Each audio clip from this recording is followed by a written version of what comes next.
Hey, Dadville listeners. It's John here. I'm here with my friend, Dave. There you are. I wasn't sure if you were here. Thanks for coming. Yeah. I got that Hey, listen.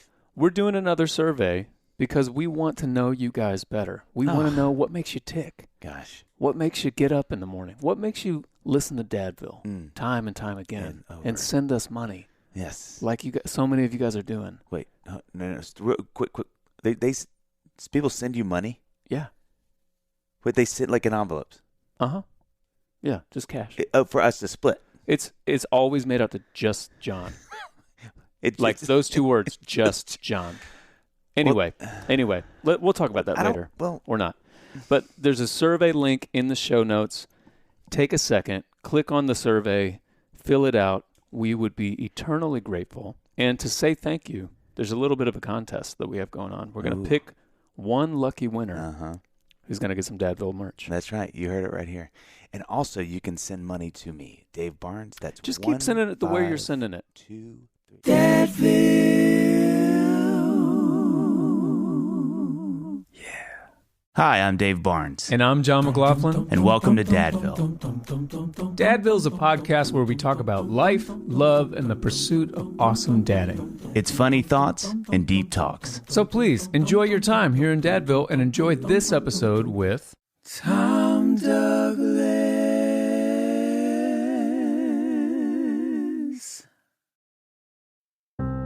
Hey everybody, John here. Hey listen, the Christmas season, it's upon us. It's the greatest time of year. And I just wanted to remind you all that I have not one, not two, but 3 Christmas albums out there.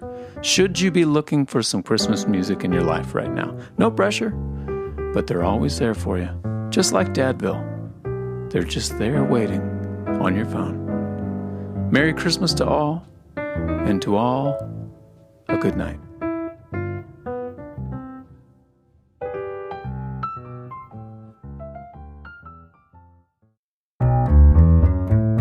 So then he turns to me and he says, "That's not a taco. That's my best friend Pete." I'm not kidding. I have never heard that story in English. I know. The translation is so really, funny. really bad. Yeah. So Christmas is next week, right? And I was thinking about starting to shop for some presents. When you think about a hip, cool gift, what comes to mind? Well, excluding our respective Christmas albums, Dave, I'd have to put the Manscaped Performance Package 4.0 very high on that the list. Is perfect. Maybe the top. Listen, I'm just saying this. Don't ever think it. But when you open your present, you need to forget we ever talked about this when I give you your Christmas present. Just like that never happened. Oh, okay. Also, if you look right into this laser, just right in. Okay, wait. Before you erase most of my short-term memory, as you always do, I feel like I don't know if I'm remembering that right. But anyway, we need to tell our listeners about the incredible deal our partners at Manscaped are offering right now. Well, can I tell you? Please. Jeez. Okay, here we go. In the Manscaped Performance Pack 4.0, you get their Lawnmower 4.0 trimmer, Weed Whacker ear and nose hair trimmer, Crop Preserver deodorant, Crop Reviver toner, Performance Boxer briefs, and a travel bag to hold your goodies. Man, and you always need a stylish travel bag. I've told you that a million times. Let's break this down a bit, Dave. Here we go. Okay? Here we go. The 4th generation trimmer features a cutting-edge ceramic blade to reduce grooming accidents. We've all had them. We don't want to have them again. No. Thanks to their advanced skin-safe technology. Yes. Gosh, that's a relief. Plus, the Lawnmower 4.0 has a 7,000 RPM motor. You only wanted 5, and they said, let's give you 2 more in case, just to show off in front of your friends. A new multifunction on-off switch can engage a travel lock and gives you the ability to turn the 400K LED spotlight on and off when needed for a more precise shave. Oh, and did I mention this trimmer is waterproof too? Oh my gosh, this is simply too good to be true, Dave. Yep. You can seal the deal with Manscaped's liquid formulations. Jeez. Their Crop Preserver deodorant for before you leave the house, you know, and the Crop Reviver toner for a mid-game sweat check. You know what I mean? Yeah, is time for the laser now? Almost. Okay. But first, get 20% off plus free shipping with the code DADVILLE at manscaped.com. That's 20% off plus free shipping with the code DADVILLE at manscaped.com. Okay, laser me. Hey guys, it's me, Dave. I love this time of year, and I especially love Christmas music. I've put out a few Christmas albums in my career, and last year I actually put out a new EP of Christmas songs called I Wish It Would Snow. I would love for you and yours to check it out in hopes that it could be a soundtrack for this holiday season. So if you're in need of some new Christmas songs, go check out my new Christmas EP called I Wish It Would Snow. Okay, so we have, I'm going to say legendary. Legend. I like that. You're not even fighting it at all. No, I'm just owning it. Arms wide open. Yeah. Tom Douglas is here with us this week, and I want to say first of all that this was after a spurned earlier chance. We tried to get you on, and you said no. I don't want to do it. I don't want to say you stood us up, but there was a spirit of superiority. Yeah, that's the best. Well, I'll be honest with you.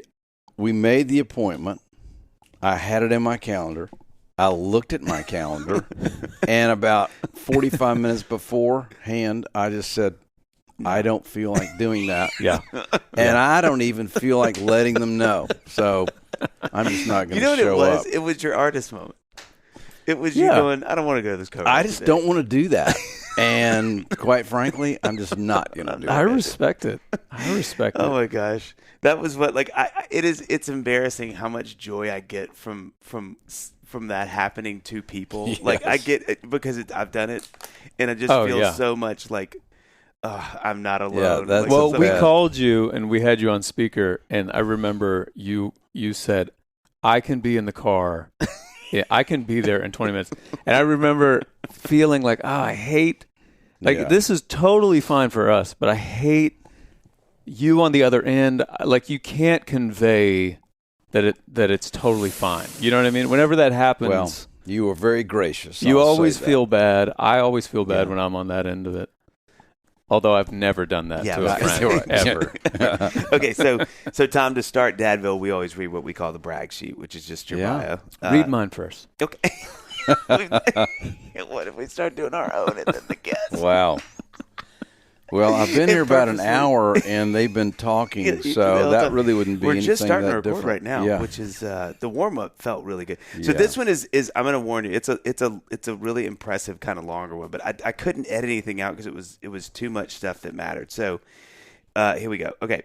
Tom Douglas is an Academy Award, Golden Globe, and Grammy-nominated songwriter. Jeez. After enjoying a 13-year career in commercial real estate, which we're going to talk about, Douglas got his first song recorded by Colin Ray at the age of 41. Colin wasn't that age you were, I believe. That song, Little Rock, reached number 1, earned a nomination for CMA Song of the Year, and achieved a Millionaire Award from BMI for receiving 1 million spins on country radio. Since then, Douglas has written numerous number 1 hits, including I Will Run to You by Lady A, Southern Voice by Tim McGraw, The House That Built Me by Miranda Lambert, and many others. The Grammy Award-winning song, The House That Built Me, remained at number 1 on the Billboard chart for 4 weeks and earned ACM's first ever Song of the Decade award. Jeez, Tom. I didn't even know that. Douglas has written countless well-received songs for a wide range of artists, including Keith Urban, Pink, which I like that they in the bio actually did the explanation. You got to put that. Yeah. Mm-hmm. It's trademark. Luke Bryan, Celine Dion, Tim McGraw, Carrie Underwood, Florida Georgia Line, Kenny Chesney, Kane Brown, George Strait, Chris Jansen, and Colin Ray, among others. In 2011, Douglas's song Coming Home received an Oscar and Golden Globe nomination for Best Original Song. In 2014, Douglas was inducted into the Nashville Songwriters Hall of Fame, subsequently receiving a Grammy nomination for his song Meanwhile Back at Mama's, recorded by Tim McGraw. Some of Douglas's recent work includes Drunk Girl, recorded by Chris Jansen, which received 2018 Music Row Award Song of the Year. This is a joke, Tom. I mean, it's like... I'm starting to feel so much insecurity. I'm almost 100, so I have... Hey, no. That's not true. Not in God's eyes. Okay, in February... Hold on. I got to keep going. What did he just say? God doesn't see time like we'll edit it out. God doesn't see time. Wow, that was helpful. There's your title for the day. God doesn't see time. Yeah. Okay. He also penned the song Dear Hate, recorded by Maren Morris and Vince Gill, earning the Grammy nomination for the 2019 Country Song of the Year. Oh, boy, look at this. There's more. Douglas is currently signed to Sony and lives in Nashville with his wife, Katie. In February of 2022, Douglas released the film Love, Tom, which, if you're listening to this, stop, go watch that, and then come back and listen. along with companion album inspired by the motion picture Love Tom. Directed by Oscar-nominated and BAFTA-winning award-winning filmmaker Michael Lennox, and written by Tom Douglas and Tommy Douglas. Love Tom is based on Douglas's much-lauded 12-minute acceptance speech given at the 2014 Nashville Songwriters Hall of Fame, offering a message of hope to a desperate world. He also hosted. I asked Ross about this. Let's say hosts a podcast. I turned northern. A podcast. So tell me about your fighter. Dorasi Kappelman. How you doing? Well, Ross. How you doing, Ross? You good, buddy? Podcast called "So Tell Me About Your Father," with hit songwriter Ross Kappelman. I want to add a couple things here. Well, this one also wrote, in my opinion, I've told you this before, one of the greatest songs of all time that sadly never got its time in the sun, Leaving October by Sons of the Desert. Yeah. I think I wrote this, it may top my chart of best songs never singled. Wow. I love that song. Yes, I do too. It is such a good song. Yeah. Okay, so here's what we ask people once we read this. How do you feel hearing this? Like, what happens when you hear all of those things? Well, I think you left a lot of stuff out. I'd like to go back and amend the record. Yeah, it's, I've had my bio read in numerous occasions, and I think everybody feels pretty much the same, which is, gosh, if they only knew what a fraud I was. Mm-hmm. And in another way, if they knew what a fraud I was, they would, peek behind the curtain and see it's just an old man pulling strings. And, and he's as desperate as anybody. In the other way, it all seems, distant. And I think I have made a conscious effort over time to push all that in some direction. I try not to have too much of that around me. I mean, I almost feel like it's somebody else's life. I appreciate it. It's when you read the list of the songs, that's what I particularly love. Yeah. I do love the songs. I don't really even feel like I know this sounds disingenuous to say, I don't really feel like I wrote the songs. Right. I feel like the songs were, everything can sound cliche, but honestly, it kind of feels like at a certain moment in time, those songs were given to me. Yeah. And I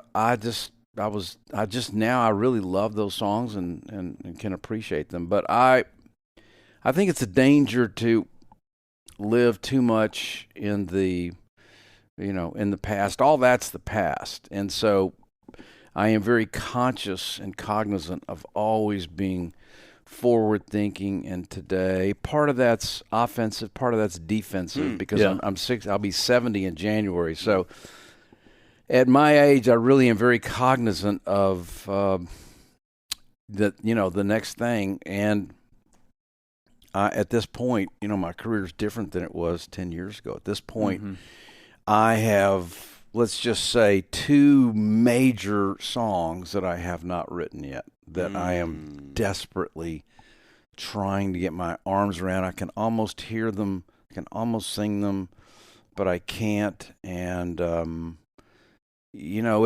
at this point, it's more of a solitary journey where it's like my favorite book, The Old Man and the Sea, where I'm in a boat and I got to go 5 miles out alone.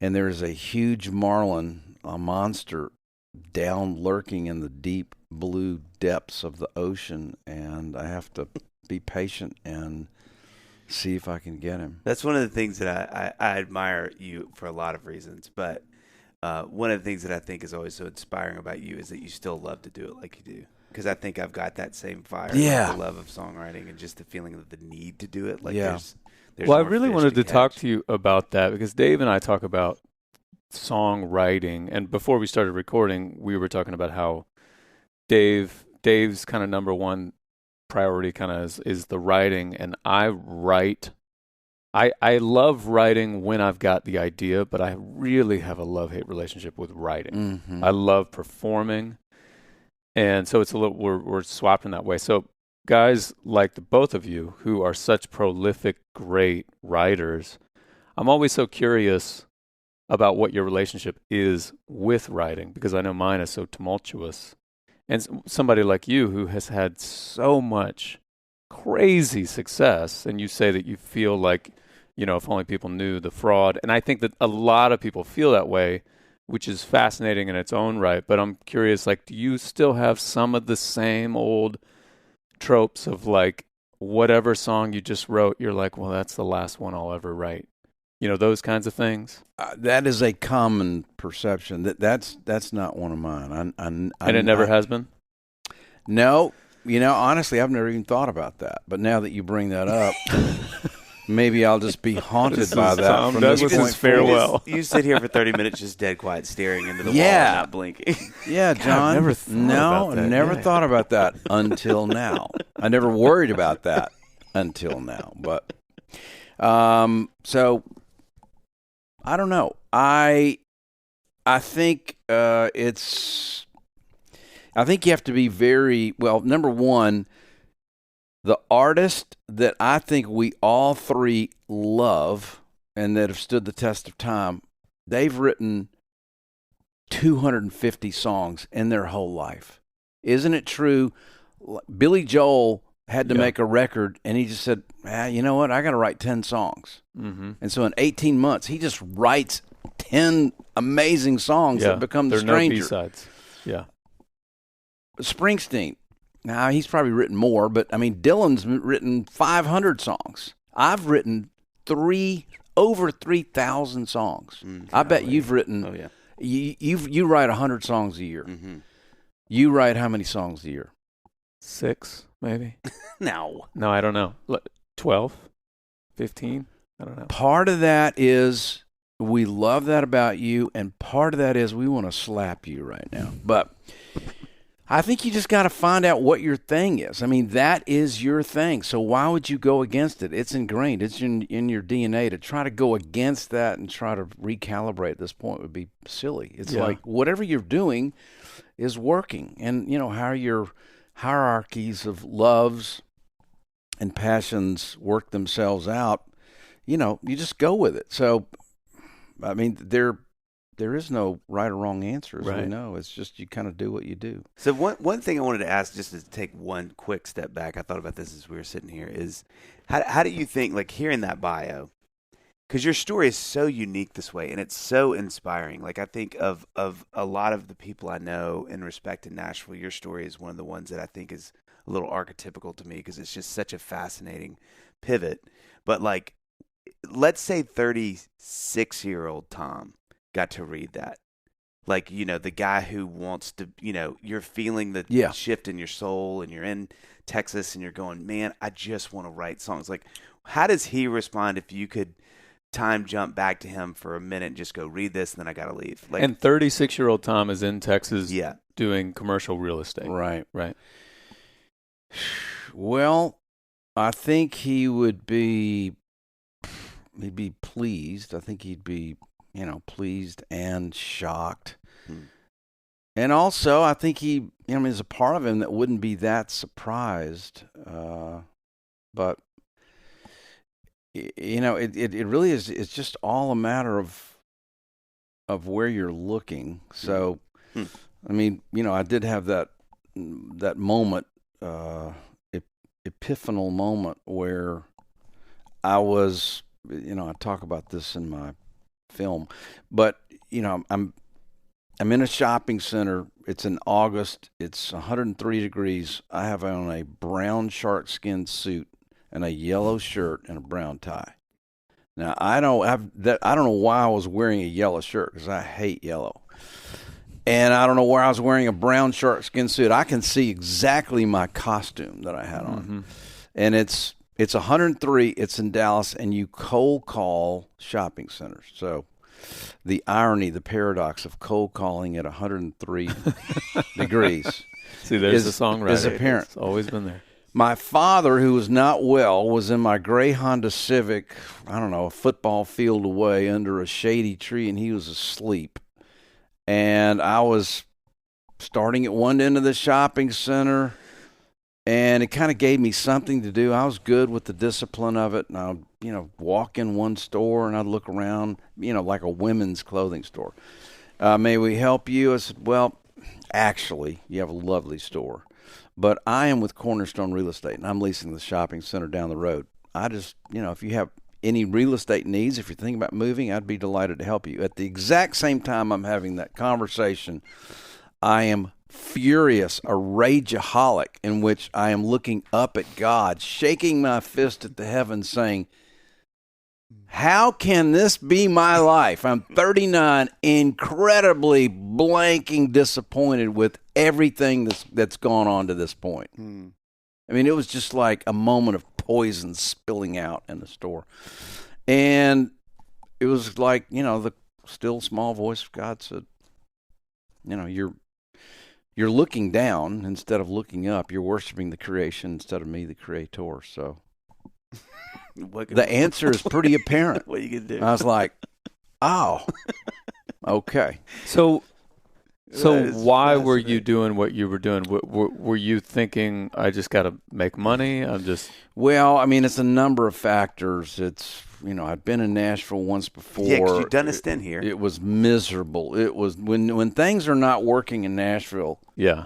I guess it would be like things are not working well in, L.A. and wanting to be an actor or be a, money manager in New York, and you're out of a job. Can I just ask a quick question? So, and for those who are listening that are new to what Tom does, I mean, genuinely, I think you may be, if there's a Mount Rushmore of writers in Nashville that people respect, you are on that. If not, two of the spots are just different parts of your visage. Well, The House That Built Me is the most referenced song. If you're in a writing room and somebody's like, I want to write something that matters, or like, let's, people, that's the song. Yeah. And so I think the thing that's interesting to me, or I'm fascinated by, is so when people think of you in this town, they're like, you're kind of like a cornerstone of the writing world, in that you set this precedent, or there's something to look at to go like, that's a guy who writes songs that like matter, like there's no holes. There's it's no like scenes. A song like this is possible. Today. Right. But so the thing that's interesting about that is I think that you had a stint before. Do you feel like it was that you were either not doing that at the time and writing different songs, or that just kind of like Nashville wasn't ready for what you were doing? It's probably both, and it was, part of it is, in the creative. Well, first of all, I do think, in the essence, there is a creative process that it is there. It's in the it's in the atmosphere, and it started in the beginning. God created. There is this thing called creation that just was thrown into the world in some. It seems very chaotic and disorganized, but there is creativity there. At certain times, if our mind is right, if the antenna is right, if you're open to it, we can dip our toe into that river of creativity. But there's a lot of soil, there's a lot of dirt, there's a lot of scar tissue. And you never get rid of all that stuff for once. It's a constant process of regeneration and baptism, just to get rid of all the filth of the world and the amnesia that happens to us. And then all of a sudden we're like, okay, kind of there it is. And it's almost like a mirage. So you have to catch it while it can. So I don't know. It's the mystery of it and the magic, I guess, that keeps calling us to it. I think you have to come to it. I think you have to come to creativity with desperation. I love the word desperation. We all kind of get on certain words, but I'm really fascinated by that. Desperation, there's, it's nuanced. Desperation can be like, oh, I'm desperate to, get married, or I'm desperate to write a hit. That is the odious perfume. That's the bad side of desperation. But desperation, the good side of it is it's humility and it's open hands. And you come, even if you didn't believe in God or the Holy Trinity, you do believe in creativity. and you have to come to it with great humility. It's like open hands. I'm coming here not to serve, but I'm coming here, I need to be served by this amazing thing that's there. And we just kind of open up to it, and sometimes it's there, most days it's not, but And so for that first round, it just was like the things just weren't kind of clicking. Yeah, I mean, and I was in the wrong place at the wrong time. It's it's timing. I mean, and how old were you when you did the first? I came here when I was 27. Okay. I stayed till I was 31, and I did love being here, but I knew that I didn't have the talent and the skill set to compete at this level. I mean, I knew that. So I learned a lot. I tried to absorb stuff. I mean, I met my wife to be here. I mean, so many great things. And I made relationships that I was later able to utilize and connect that would kind of serve me in the next chapter. So, we look at our life, young people do, like it's just these broken pieces of glass, only to realize, 20 years down the road, God's taking these broken pieces of glass, He's making a stained glass window out of them. Mm-hmm. But at the time, you're bloody and it's shards, and it was Nashville at the time when I was here. It looked like just a broken piece of glass. But for example, Paul Worley, who was a guitar player, when I was here before, a studio guitar player, he was just kind to me, and we were about the same age, and he was just a nice guy, and he was an amazingly talented guitar player. 13 years later, Paul's now running the creative department at Sony Tree. I'm at a songwriter seminar in Austin, Texas, and I buy him 3 glasses of wine at a cocktail party, and I was embarrassed. I said, I hate to do this, but I got to give you a cassette, and he listened to it. So what I'm saying is, even though it looks disorganized and chaotic at the time, there is a plan. You just, you don't see it in real time. So back to the shopping center. Yes. And the snakeskin suit. Sharkskin. Sorry. Wow. Snakeskin. Wow. That's close, John. It's a different. I didn't I'm mean interested to in throw, that, Tom. I'm interested in that guy. I wish we could start this podcast over. I wish I'd never come here. Could I just say that live? Okay. Reset. Okay. Reset. Okay. Here we go. What was that? Sorry, the whole time I was picturing snakeskin. Yeah. This changes the whole thing. Do you know what sharkskin is? It's kind of a muted but somewhat shiny wool. Oh, okay. Oh, yeah, wool. I do know that. It's hot. I mean, so it's very warm. Further, It's a winter fabric, and I was wearing it. 103, and you're wearing a wool. Yeah. And so you had this moment where you just like, okay, I'm done. Well, I think I'd had a series of moments that just it just kind of all spilled over in that moment. But that was the moment of desperation. Yeah, I really I had probably the first honest conversation with God I'd ever had. Wow. I'm desperate. Yeah. That is a hard and wonderful place to be. It's in prayer. The greatest place to be before God. It is desperate. That's it. Yeah. That's it. I mean, it's like, Mary and Martha. I mean, it's like, if you've just been here, or, we just got finished studying Elijah and Elisha, and, all those amazing miracles that happen with dead boys coming to life and widows' cupboards being filled. I mean, they were desperate people. Desperation's a wonderful thing. But that's what's so tricky is with hands as strong as yours, you'd figure you're a better tickler. I know, but when they get cold, my hands get ticklish. No. Wow. You know what I That mean? is one thing I never saw that coming. I've never told anyone that. Yeah. Anyway, Dave. Yeah. You know what one of my favorite parts of getting together for the holidays is? Is it the endless repetition of Jethro Tull's Christmas album?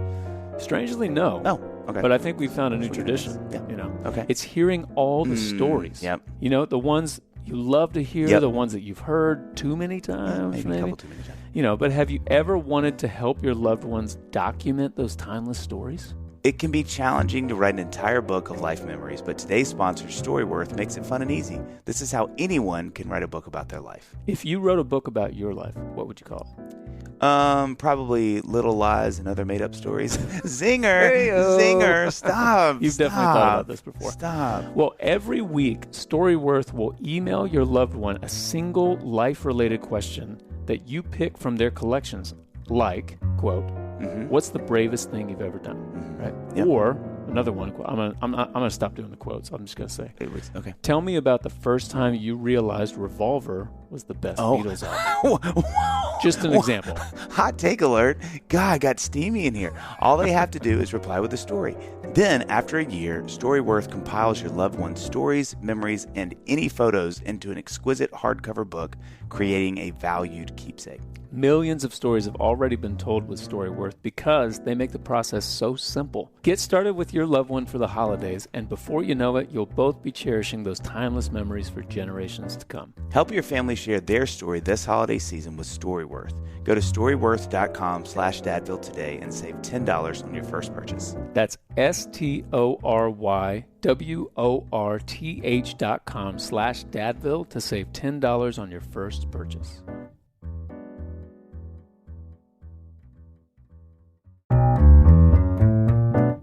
So then he was like, more like Dingo instead of Ringo, because he was like, that's my dog. And I was like, oh, that's good. That's Your granddad cracks me up. Gosh. Oh, man. John, what do you say after we get done here? We grab some lunch. Totally. Some Biddles. Yeah. What are you thinking? Well, I have two seemingly separate ideas in my head. One, Okay. I really want some great craft tacos. But two, course. I also feel the need to do something about world hunger. That's a dilemma. Wow. Well, listen, you might not believe this, but Okay. today's sponsor, Tacos for Life, does exactly that. What are the odds of that happening?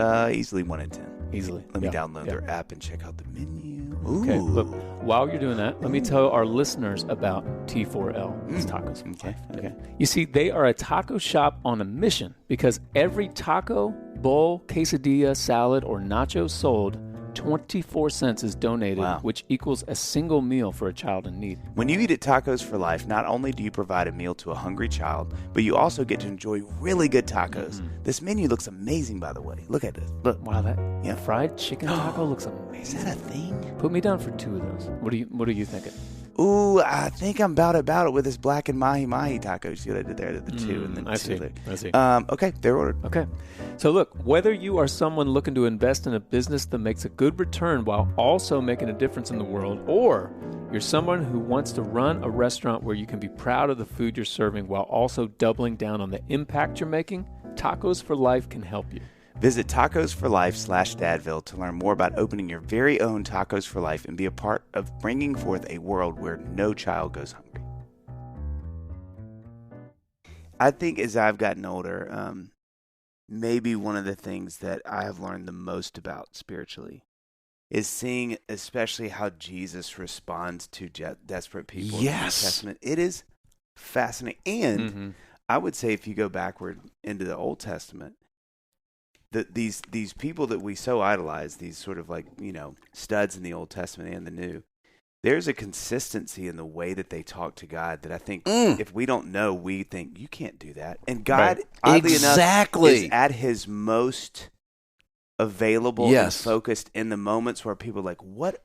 Like Sarah's laughing. I'm not going to have a kid. And God's like, oh, I'm right here with you, sister. And you will. Like there's something that's so counterintuitive to I think what we have thought about as the church, that God is like up on the throne and he's really far away. And yes, right? But he's also got skin on him. Yeah. And he's sitting there crying because a guy dies that he loves. And he's also, like we just read about when the guy comes to him in the city, walks 15 miles, and goes, hey, you got to heal my kid. And he's like, yeah, you look like you're pretty desperate. Okay, cool. Like, I mean, and who knows why he did it, but he's like, yeah, he'll be fine when you get back. And it's like, there's something that's so fascinating about that spirit that I try to tamp that thing down in me so bad, where I think God is like, if you want to really, really, really just get like a nose, like you want to feel my breath on your face, be desperate. And I'm like right there. Yeah. Well, because there's just a realness to it. Yeah. There's authenticity to guy just seems to always show up. He's like, oh, okay, now we can talk. To your point, because it's like before he's like, yeah, me and Tom, we chat, whatever. But like, boy, you get there and he's like, hey, let's talk now. Now we can have a conversation. God has not changed. That's right. Finally, a lot of that. Yeah, that's stuff that we bring to it. That's just the human experience. Yeah. It's just, but at least if we can articulate that and in community remind each other of, hey, you know what? I just think you're not quite desperate enough. Oh, God. That be? Imagine if you guys who live across the street from each other were to remind each other. It's like, let's just make sure we stay desperate. Yeah. Yeah. And even, it's funny because spiritually, like you just said. But to your point, there's something in the creative process that's really beautiful about going like, I just want this to be great. Or like make sense or good melody or like the piano part. Like there is something that's really cool. It's really amazing about that spirit, about like, I really want this to matter and to be good and to be the best I can do. Okay, when you said earlier about after we read the brag sheet and you were talking about all the accolades and all that and how you try to keep that at a distance, I'm sure there are multiple reasons that we do that, but I wonder if one of the reasons is that we're scared of those kinds of things because it seems like the antithesis of desperation would be all those things. You get too close to them and then you lose your sense of need for the next thing or something like that. I won't name any names because this will be really silly for me to do that, but if you take, if in my, name your top 5 artists, just in your mind. So I've got mine. I think they had a period, and really a very brief period, where they were amazingly prolific and successful. Yeah. It's like, it's short. Now, those songs stand the test of time, and they're phenomenal. And it feels like that it was a longer period, but it's a brief period of time. Mm-hmm. I think I think it's almost impossible to survive fame, adulation, and success.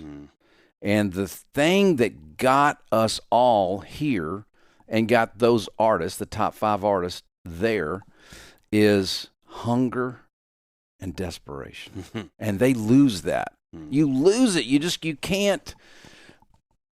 I don't know. It's just, didn't C.S. Lewis say man is not, built to survive fame? Somebody famous said that. It's just the Dave Barnes said that. Dadville. Thank you. I remember that. Yeah. So I don't know.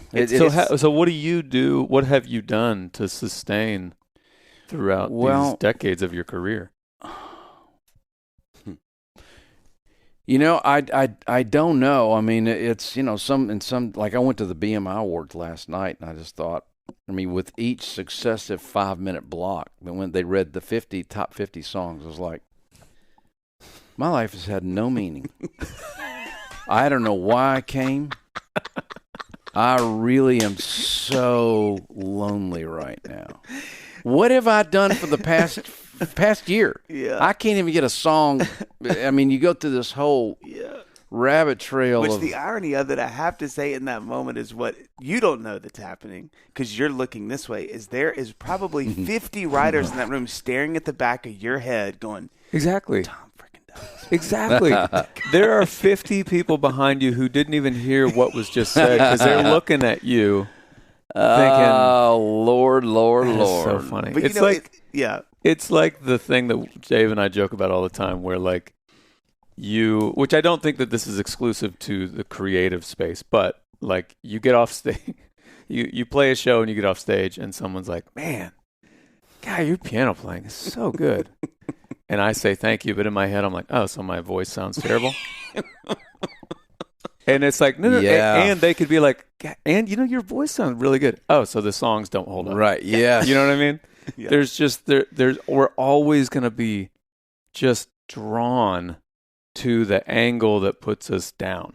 Yeah. You know what I mean? Well, you know what I was thinking about as you were saying that, Tom? The tricky thing about desperation to me is it just so, in a creative sense, in an occupational sense, it so closely borders dysfunction. Yeah. And because there's a desperation that's like, I want this song to be great, and I've got a great idea, and man, I want this to work. That guy is next door neighbors by a fence, if there's even a fence, to this makes me matter. This gives me identity. Yeah. And I'm a failure if it doesn't work. And so I think navigating those two things, because, I think the artists that continue to make compelling music, I think about Springsteen and Paul McCartney and some of these, were not Billy Joel. Billy Joel hadn't written a song in 40 years or whatever, right? Yes. The reason those guys can still do it is because I think they're able to maintain this really weird thing where they can stay desperate to write songs and make music that matters while it not, and I think it does affect their life and it makes for dysfunction and pain. I'm not saying that because that's how we all are, but they can sort of hold these two things at the same time, which is like, I can be married and have kids or live a life that's quasi-healthy and whatever that is, but at the same time still really this stuff matters to me. Right. I want it to be good. I want it to be, and that to me is the weirdest, hardest discipline, which kind of stay with me, is a little bit of a shift over to Love Tom, because I think about a career in the industry like you've had, that it was incredible. I don't know what I was expecting, and it wasn't I was expecting it to be bad at all. I think I was more like, how do you do this? Because I've seen you do your speech numerous times. In fact, I asked you to come do it a few years ago for Leadership Music, and it's incredible. Like, so for those who are listening, Tom, how long is it? 56 minutes. 56 minutes. No, sorry, the original 12 minutes. Acceptance. Okay, so Tom, that just went viral in the Nashville community when you accepted the award, and somebody filmed it, and it's a 12-minute acceptance speech of your songwriting Hall of Fame here in Nashville, and it's just gorgeous. It's like you're writing your songwriting. It's just really wonderful and lyrical and colorful, and it's amazing. Can I just ask a dumb question? It is in English. It is. Okay, great. Yeah. Go ahead. No. Okay. Actually, I got another question that came to my mind. I'm just curious, was there prompters saying, okay, 30 seconds left, Tom? Or were they just like, no, we're going to let you go? I had, as Abraham Lincoln says, if you want me to give a long speech, I can do it right now. If you want a short speech, that's going to take me a while. Yeah. So I had practiced for 6 months. Wow. Oh, wow. I worked on it 6 months. Wow. And I actually enjoy long form like that. And then I would bring in, I got some good friends. I would bring friends in, I don't know, every 2-3 weeks, and I just have them sit there and I just do it. Wow. Mm-hmm. And I got some good feedback. So, I was ready. You were ready. Yeah. So you give that speech, which again, everybody, if you can Google it and watch the video. It's really incredible. But it is, I want to say a couple things about the film. Again, it's called Love Tom, and there's a comma between those two. Which maybe your funk band is called Love Tom. That's just a thought. Or maybe I just love myself. That we all know that's true of all of us. It was, my first reaction was, one, you guys did, because you wrote it with your son, correct? You guys did such a good job of taking that 12 minutes and turning it into 56. So that's the first thought I had. Two, and I can't overstate this, your performance is amazing. I was blown away by that.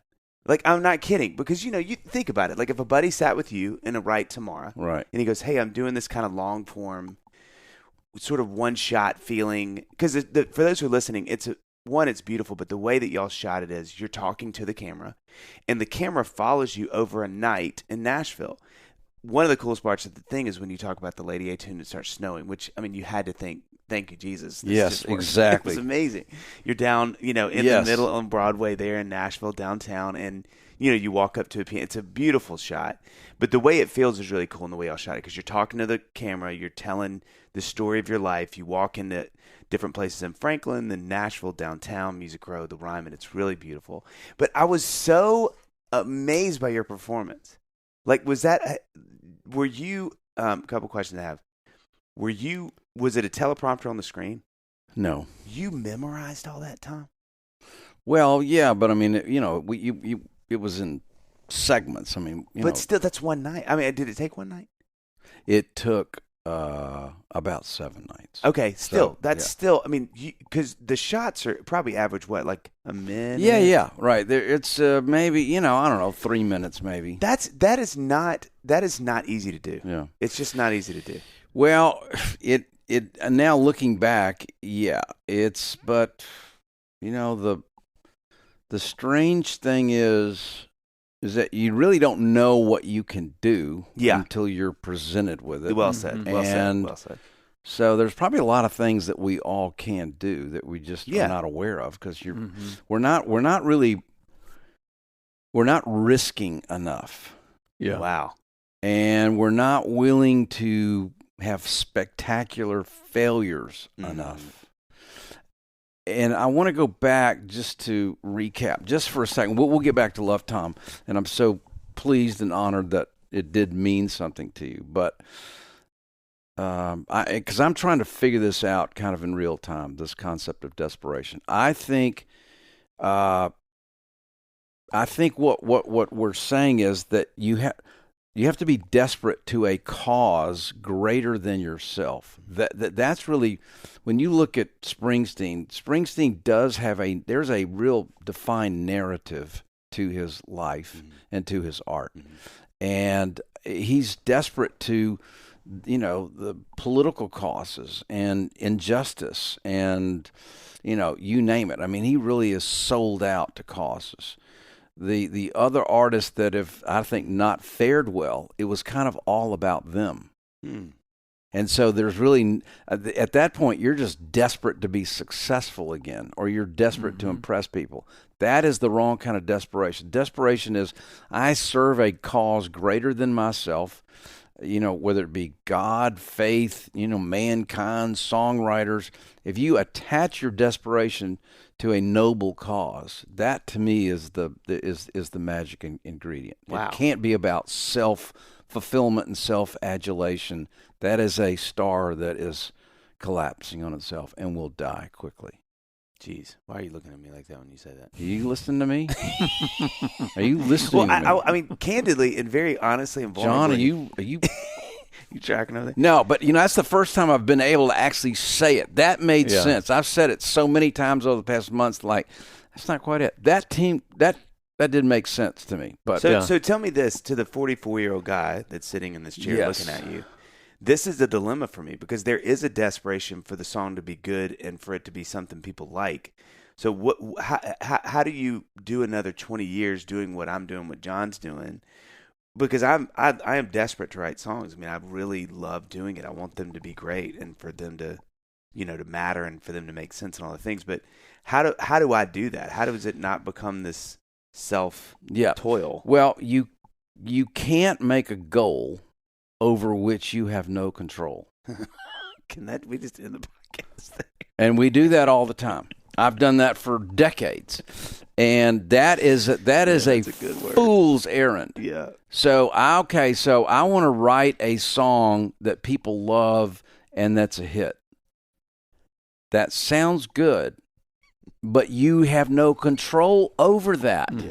Mm-hmm. So why would we give all of our energy and our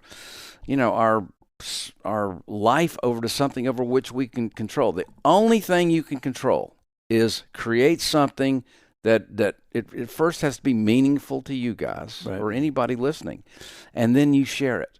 It's a 2-cycle process. Then you have to go back to step number 1, which is create and share. You want to get hung up and you want to add a bunch of steps to it, and that's where we get lost because we start focusing on the outcome rather than the process.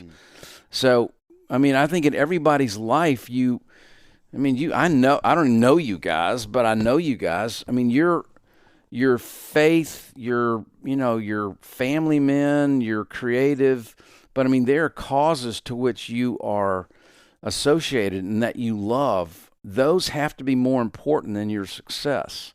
But if you'll serve those great causes with your art, that's the way that you write songs that are meaningful. And that's the way that you serve a process that's greater than you, that will really allow you to have a long and very successful career, very creative career. You'll have much more success doing that than sitting around thinking, I want to write another hit for Blake Shelton. I mean, as great as that would be, that was not your intent. That was a byproduct of you serving a noble process. Right. Yeah. Right. That's what that really is where the discipline comes in, and we have to help each other do that. It's very hard, but I think, I mean, now, I'm 70.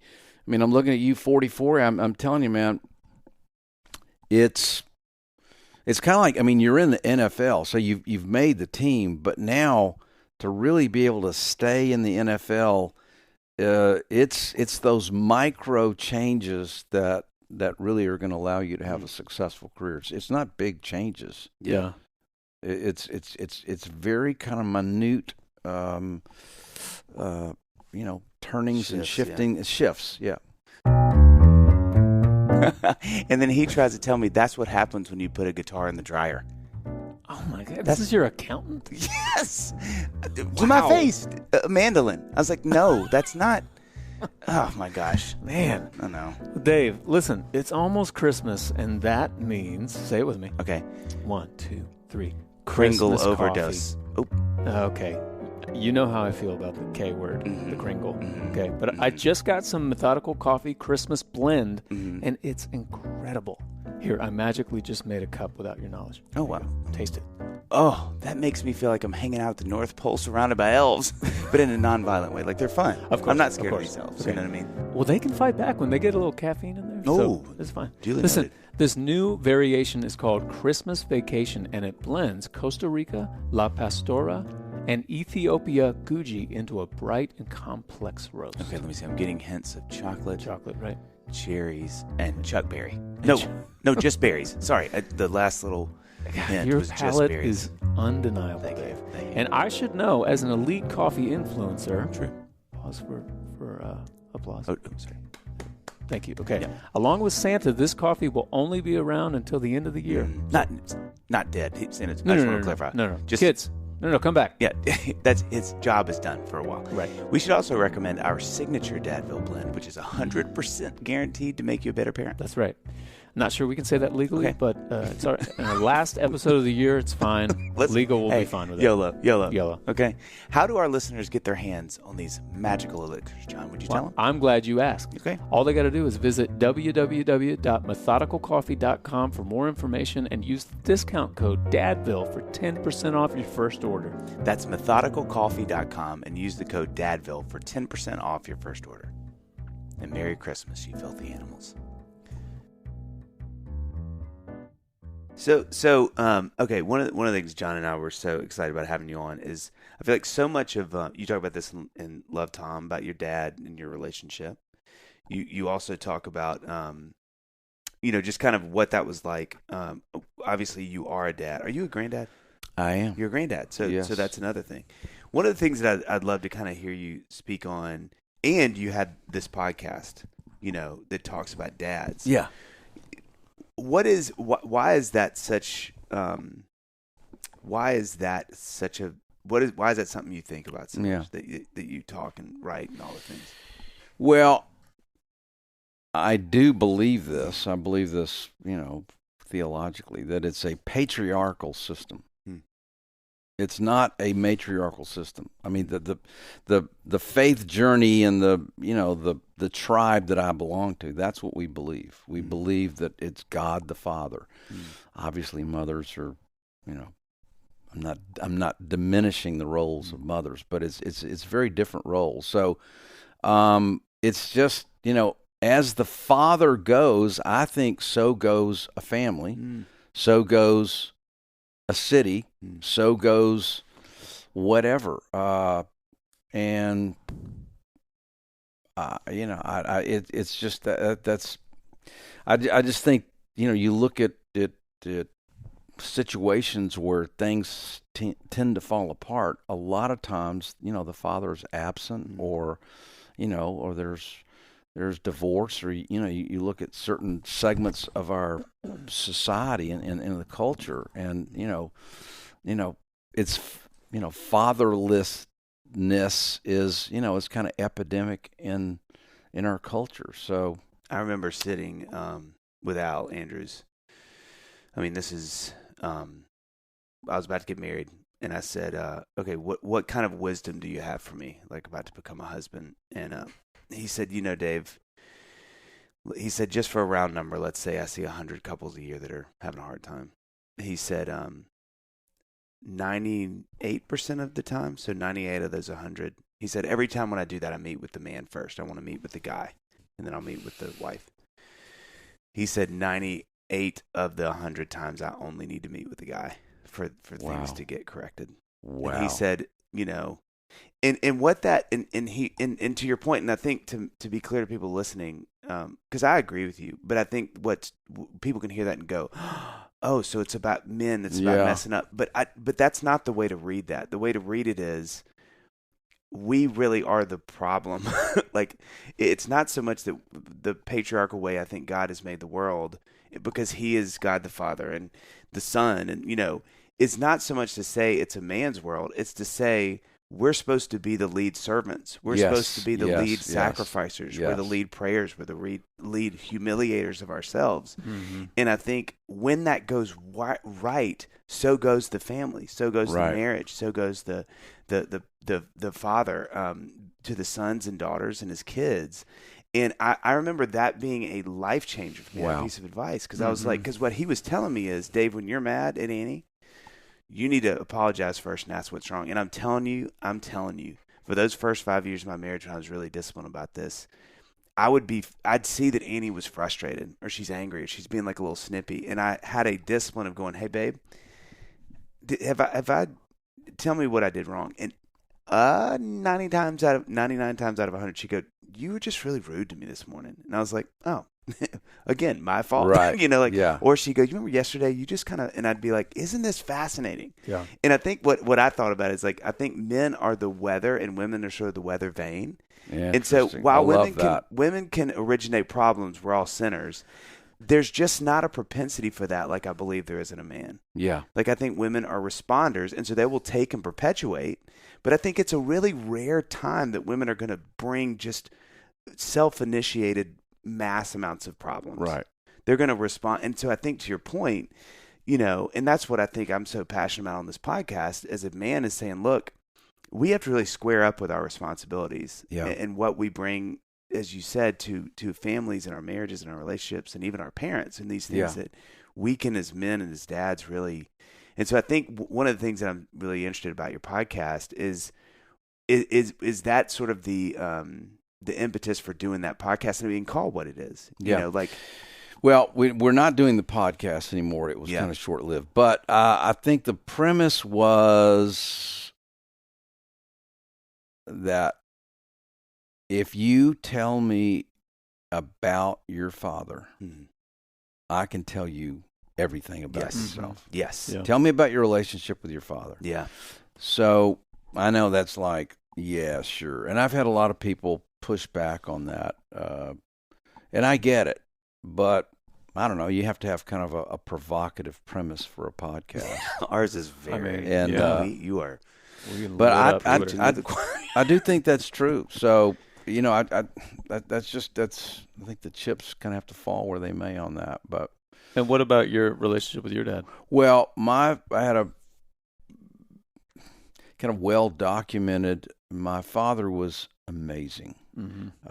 My father was, a very flawed person. He had just, he had things that he kind of dealt with on and off his whole life. He had a predisposition towards depression and, insecurity, but I mean, now looking back, I get it. My father was born in 1911, a child of the Depression, not a particularly happy childhood, a lot of angst and anxiety, and but my father really fought the good fight. And the majority of his life, he had a predisposition towards, a dependence on, prescription drugs, and he really fought that on and off his life. So I witnessed the struggle with that, and the amazing thing about my father, no matter what he went through, he was very transparent and very honest and incredibly vulnerable. Wow. He's like, man, he invited me into the pain. Almost too much. Yeah. It's like, Dad, I didn't need to know that. I don't need to see that. Right. But, it was an honest relationship that I really treasure. And and not to diminish those issues, but I feel like a lot of times in relationships that dads have with their kids, it's the shame and separation that those issues cause. Wow. Maybe more so or equal to the issues themselves. Yes. I think exactly right. It's God, toxic shame is just is devastating. So you would say you guys were close. We were very close. Yeah, it was. I was in Nashville, kind of chasing my dream, and my father. He retired after 45 years with U.S. Steel. Had a very successful career, and literally the month that he retired, he, now looking back is like so obvious. I don't know why nobody saw it, but his whole self-worth was wrapped up in his job that he killed himself for 45 years to do and did well. And then that was gone. It's like, who am I? And it's like, man. It was, but back then people didn't talk about stuff like that. There was it was like, man, you're going to retire and just go play golf and garden. You're going to be happy. And he was just absolutely miserable. Yeah. And looking back, like what do you think, let's say it's a week after his retirement, like what do you think the conversation you would have liked to have had with him then could have been if you know what you know now? Well, I mean, so Dad, we got to have a plan. Like, what are you going to do? What are you going to give your life to? Yeah. Again, that cause that's greater than yourself. It's I mean, the most miserable people I know, are the most financially well off. Yeah. And, they've got it all, like the famous John Piper sermon, A Wasted Life. You've got, 2 elderly missionaries that are in Uganda, and they're driving to a leper colony late at night, and their car runs off the road, and they're both killed. And it's just like, it's devastating, but yet the world will never know their name. And, we look at that as like, God, what a tragedy. Like, should they have been doing that? 2 old women, driving on a rainy night in Uganda. And then you've got the next picture is this couple that looks like from a Land's End commercial. Or what's even the better one? Who's the guy? Vineyard Vines. It's like, this is Vineyard Vines. You got this beautiful couple. They're holding hands. It's sugar white, sunny beach. It's a blue sky. It's a Mediterranean aquamarine ocean. They're picking up seashells, and they've just retired. And it's like, that is a wasted life. That was a noble life. The 2 old ladies that died tragically, serving in a leper colony in Uganda. That is nobility. That's a waste. So, just to sit. How did I get off on that rant? Well, like, what was the point? Saying, yes. What's the plan? That's what my dad. We got to have a plan. I mean, he had a heart for all kinds of things, but my father, again, he kind of had a reliance on medication, and he started he couldn't sleep, anxiety, so he took a sleeping pill. Lots of sleeping pills. And then he felt so bad in the morning, you got to take an upper. And then it just accelerated into this free fall of just, prescription, drug use. He was abandoned by the medical, profession. I mean, it was just that it was malpractice, but. And two, the success piece that's in there is really fascinating too, because I mean, it's not just that.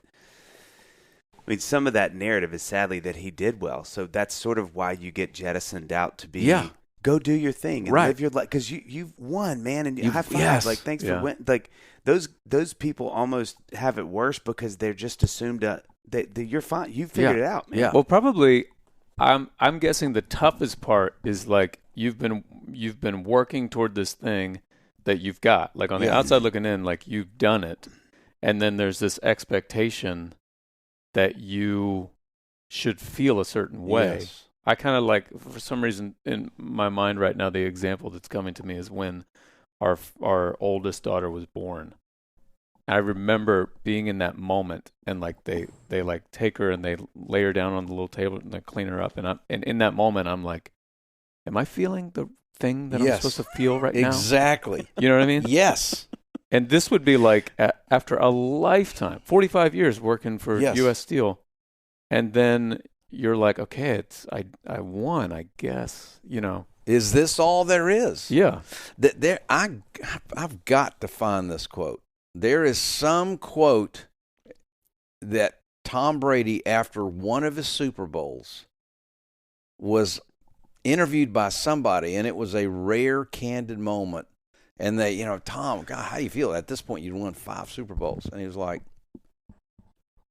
kind of wonder if that's all there is. I mean, is this how you're supposed to feel? I can't quite put my I don't know that that's actually true, but I've heard enough people say that I would love to find that quote, because I mean, even the accolades that have come my way.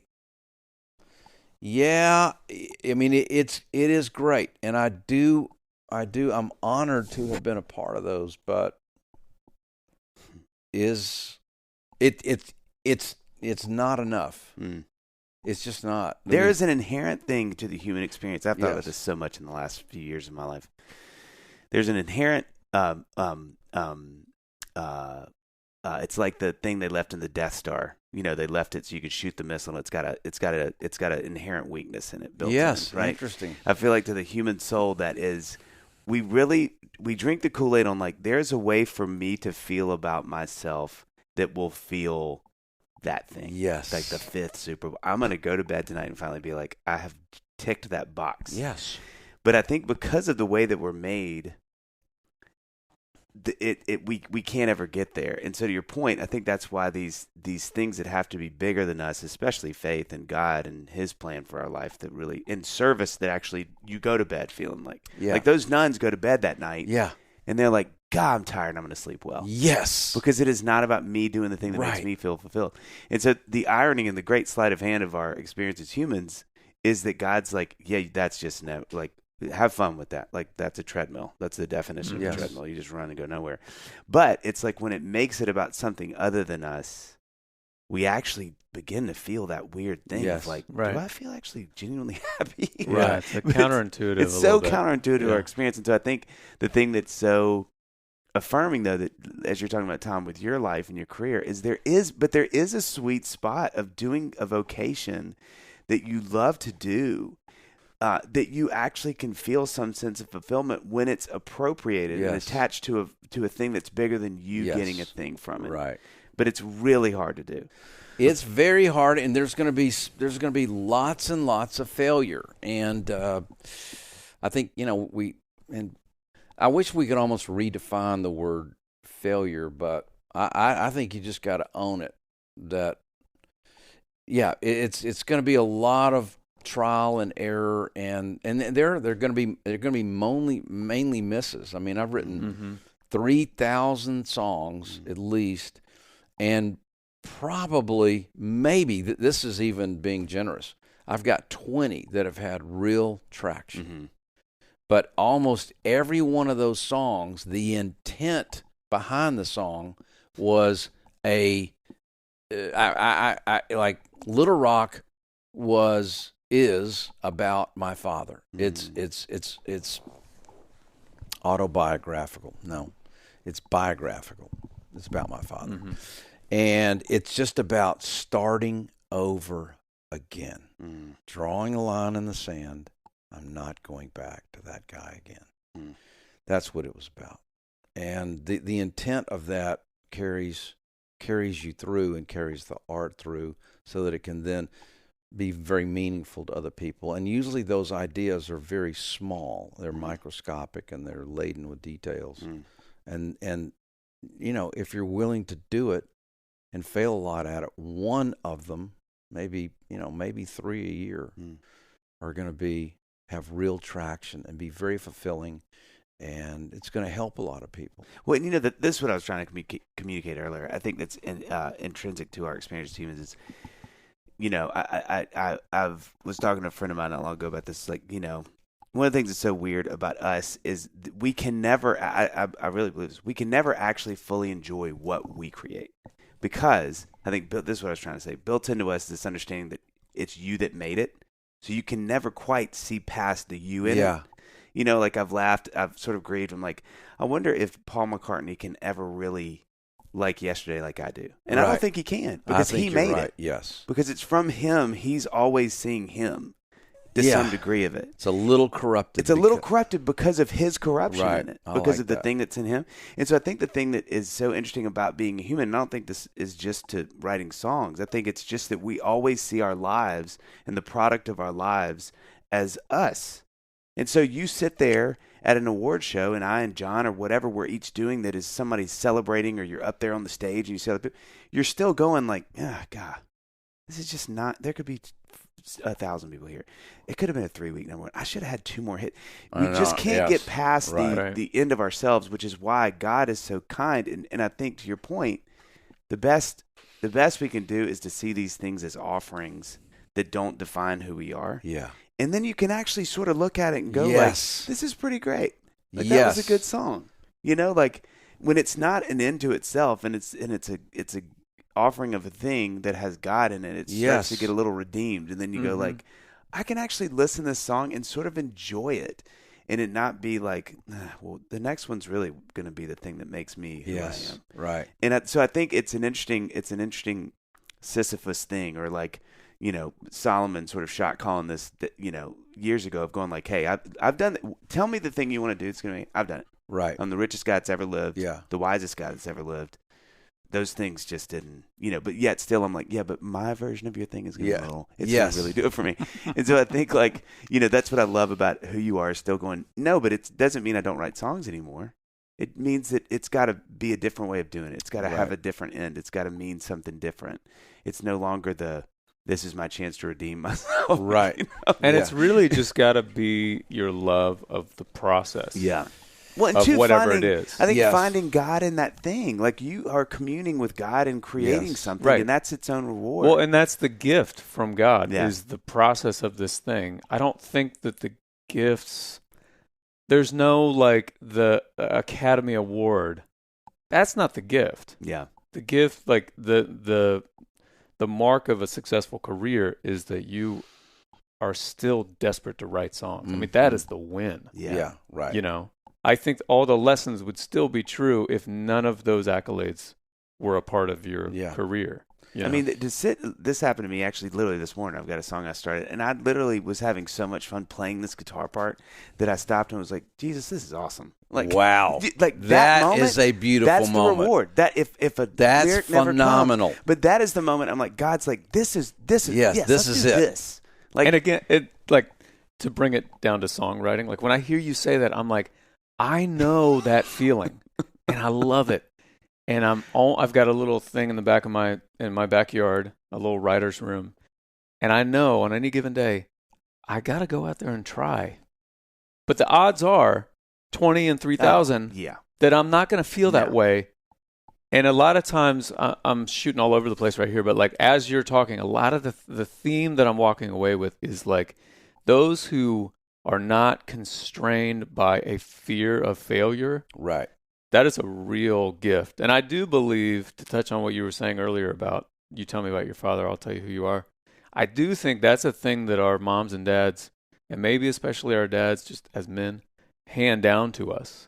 Our ability to, to navigate failure and live with it or be taken down by it. And somehow you were able to weather through all that. And maybe it's just your sheer love for the process of it.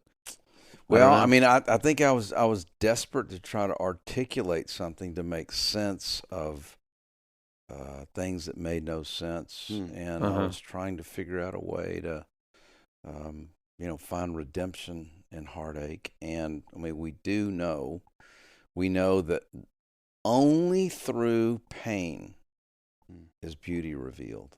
Mm-hmm. You're just not going to find it. You're not going to go find beauty in beauty. Right. So, I mean, dropping the gems. Okay, it's so true. thank you. True. You guys writing some of this down? Yeah. I don't see a pen and paper anywhere. We have a transcript. You'll get it all. We actually turn them into little pamphlets that we get. Thank you. At Hillsborough Village. So I have one really last question, then we'll ask you the two that we kind of sum up with every week. Do you find with your daughter, who's a songwriter, yes, like is that? I've thought about this a lot with you. I'm like, that would just be such an interesting thing to have a kid do what you do, because it's such a weird career. Right. It's so bizarre. It's wonderful and beautiful and hard and infuriating and all the things. Probably like a lot of vocations are. But what is that like? I mean, do you have to have? I'm speaking to myself.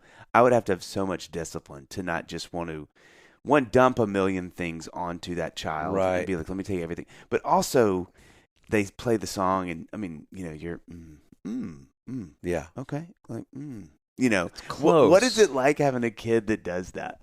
Well, it's amazing, and we all know our children, and this particular child, Claire, has, and she's great. The good thing is she is really good. So you're you've already got a little grace there that you're not sort of. Yeah, she honestly, Claire's got the magic. Yeah, and once you know that, it's just a matter of time. So I enjoy it. It's a great thrill,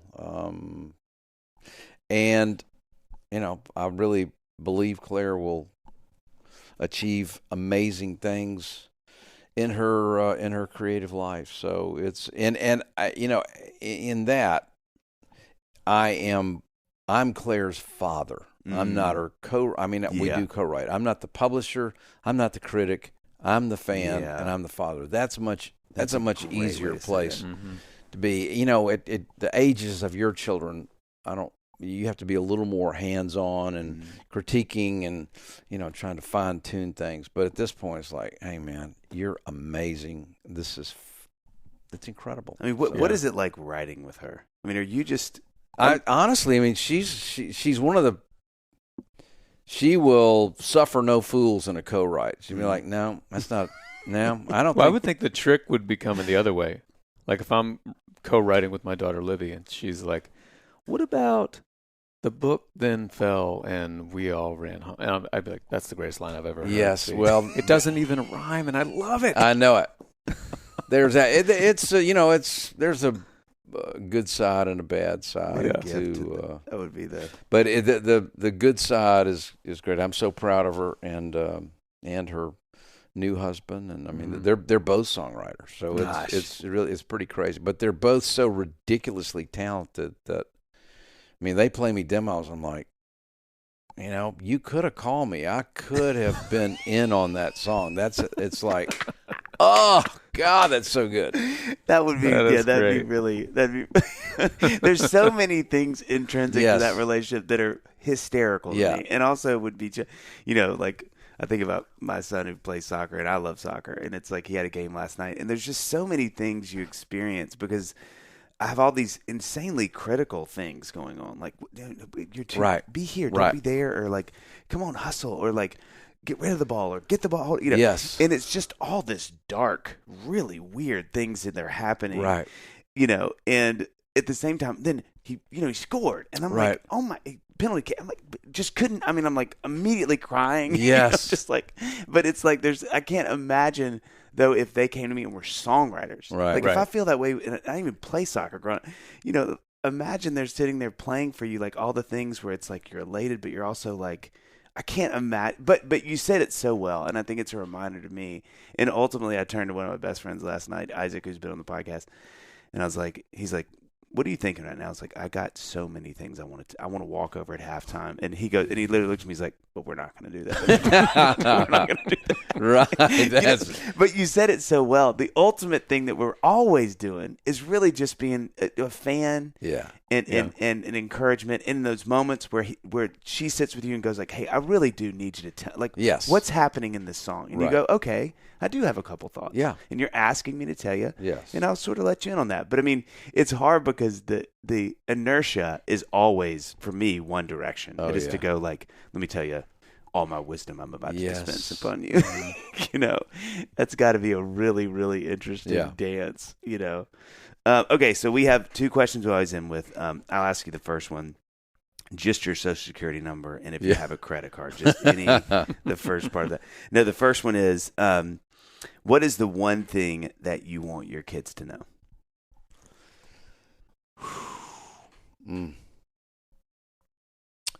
I would want them to know that I would want them to have eyes to see they have been kept, they're being kept, and will be kept by the gentle grace of God. Jeez. That's beautiful. Okay, and last question. What do you want your kids to say at your funeral? Oh, my gosh. Whew. Do people weep on that? That's a good one. I feel like often we cry. Yeah, it's a lot more about John and I. Wow. That is really emotional. Gosh, let me think. Ask me the question again. What do you want your kids to say at your funeral?